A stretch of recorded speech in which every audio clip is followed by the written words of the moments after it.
Fact, I just now counted more than 5 occasions during the time I lived like an animal outside. So my father dropped me off to live out in the woods knowing that I had disabilities, knowing that he just crashed my Social Security, knowing that he just owed me $12,000, knowing he just stole money out of my Social Security and lied to me and a program and had me filing illegal paperwork because he was lying to me. Meanwhile, my mother was hiding a bigger secret that I should have known about, but I wasn't an adult who knew any medicine yet.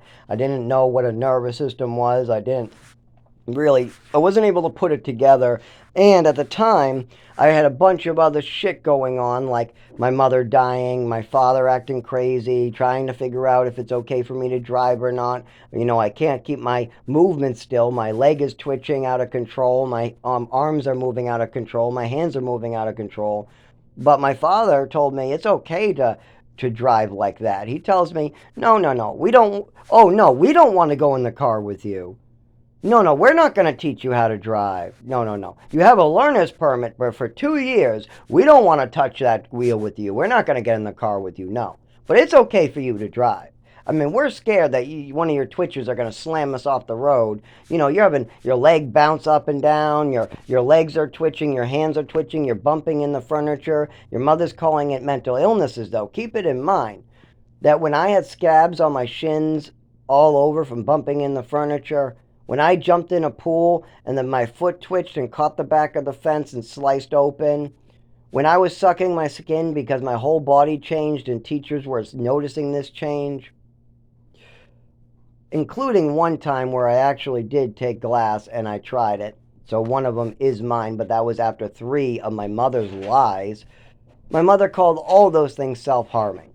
She called all those actual injuries self-harming. She called me a self-harmer at age 7 because she destroyed my nervous system. I didn't know what was going on, so I was sucking on my skin. She called me a self-harmer because I was bumping into furniture all the time, and that wasn't the first time. She said that multiple times because of my coordination. Anytime my coordination ever appeared again, after the doctors and teachers diagnosed with a coordination and put me in physical therapy, but she cleaned all that up by just cutting off all doctors and teachers for 4 years and trafficking me all over the country. Yes. So she buried that real good, and then she tried to fuck me over again and again and again.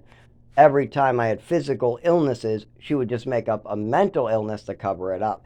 Oh, he jumped in a pool and sliced the back out of his foot. It's self-harming. Oh, he's bumping in the furniture all the time, and his legs and arms are bouncing out of control, and it seems like he has uncontrollable body movements and coordination issues. It's self-harming. That's not true. That's my mother being mentally ill. But now, when I ask my father to handle this shit, what do you think he does? Does he think he says, sorry, sure, we're going to handle this, we're going to clear this up for you, sorry it happened? No. He wants to double down on fantasies. He wants to try to lie to his daughter, lie to me. He wants to lie to his grandson, lie to his son, try to act like try to get me hurt, by the way. I'm going to get killed from it and run away as fast as he can. That's his plan. And what I mean by lying, I mean he definitely knows something was wrong at this point. He knows I'm not coming up with just bullshit. It's just easier for him to handle it that way. If he asks questions of me about it, I have answers. We can go drive and get paperwork. He knows that that paperwork exists. He knows that there is paper that says I have coordination issues. He knows that I was talking to doctors about this combination of pills that caused me to lose my sight and my whole body change. He knows there's papers that say I was sucking on my skin and my mother was trying to call it a mental illness. He knows that my mother called me bumping in the furniture as self-harming. He knows that when I jumped into a pool, my mother called it self-harming. He knows that my mother admitted to giving me extra medication as a punishment. He knows all this. So does my sister and other relatives. So do doctors, teachers, and many other individuals. So when my father tries to say that there's nothing here to look at and I'm just some mental patient making up stories, of course that's going to get me killed. I can't even walk properly in the cold. I'm not able to drive a car, and my job's on hold until my disabilities are cleared up. Well, it's not going to happen anytime soon, but I can go back to running the store I work at as soon as my disabilities are cleared up.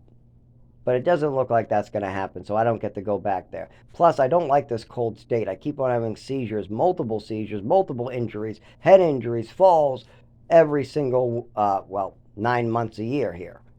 So that's a big problem.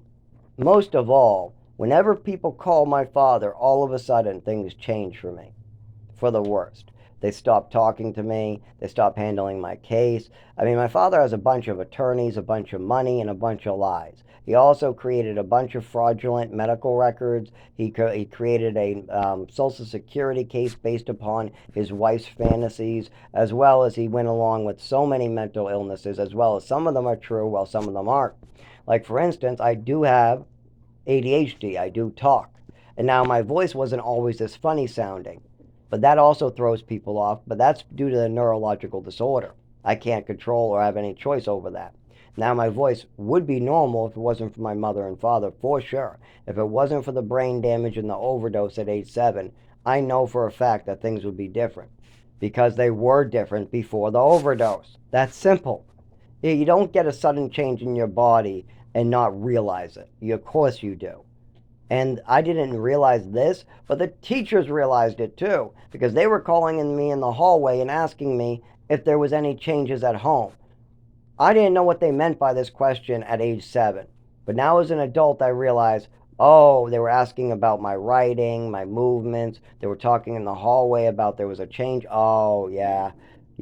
And then I told the doctor about it, and my mother took me out of the doctors, out of the teachers, and brought me to Texas. Oh, yeah. Okay. And then when I told the doctors in Texas, she took me out of the doctors, out of the teachers, and put me in a cabin in New Mexico. Oh, yeah. So now I realize what was going on. But I was fucked up in the head by this mother. And when I tried to take these medications and I was drinking, both of them were fucking me up more, because I don't need all these fucked up medications. I just need to sleep. I need to get some epilepsy medication, something for my neurological disorder. I have stomach damage and esophagus damage, and I'm going to have anxiety and PTSD for the rest of my life.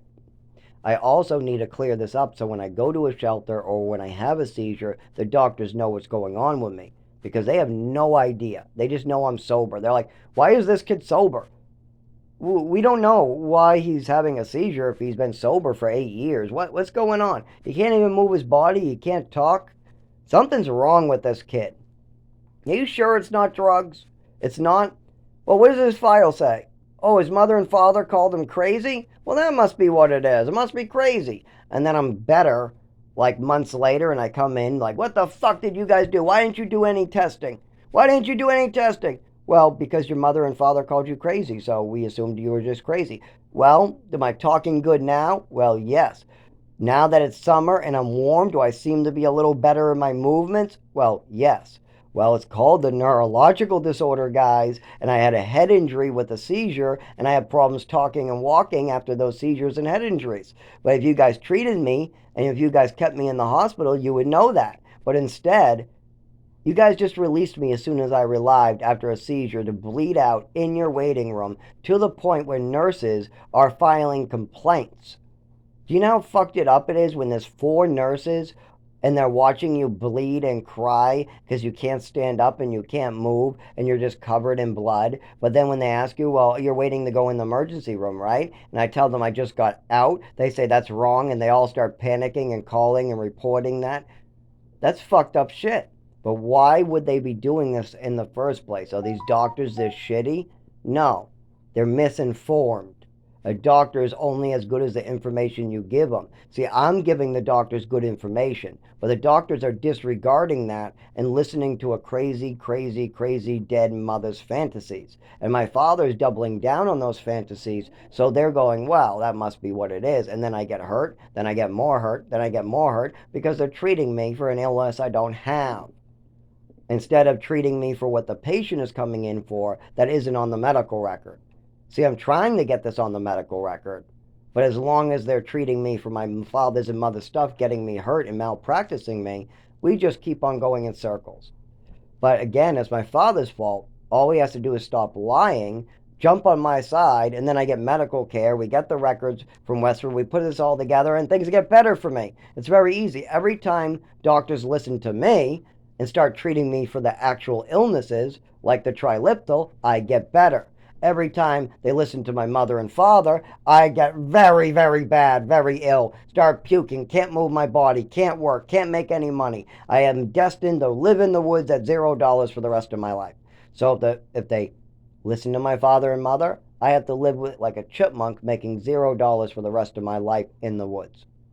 If they listen to me, I get better. I can hold a job. I can collect Social Security. I can move around. I can help other people. I can build support groups. I can talk. Maybe even I can drive. But first, I would need treatment, epilepsy medication, a diagnosis. We would need to make sure that people that I went to, like after a seizure, or if I needed food stamps or benefits, they knew what was going on with me. We could apply for Social Security, seeing as I'm this level of disabled. I mean, I really have trouble walking at times. I have seizures, falls. I have a destroyed stomach, esophagus, ADHD, PTSD from the stuff I'm talking about. But no, as long as my father wants to lie, I get nowhere.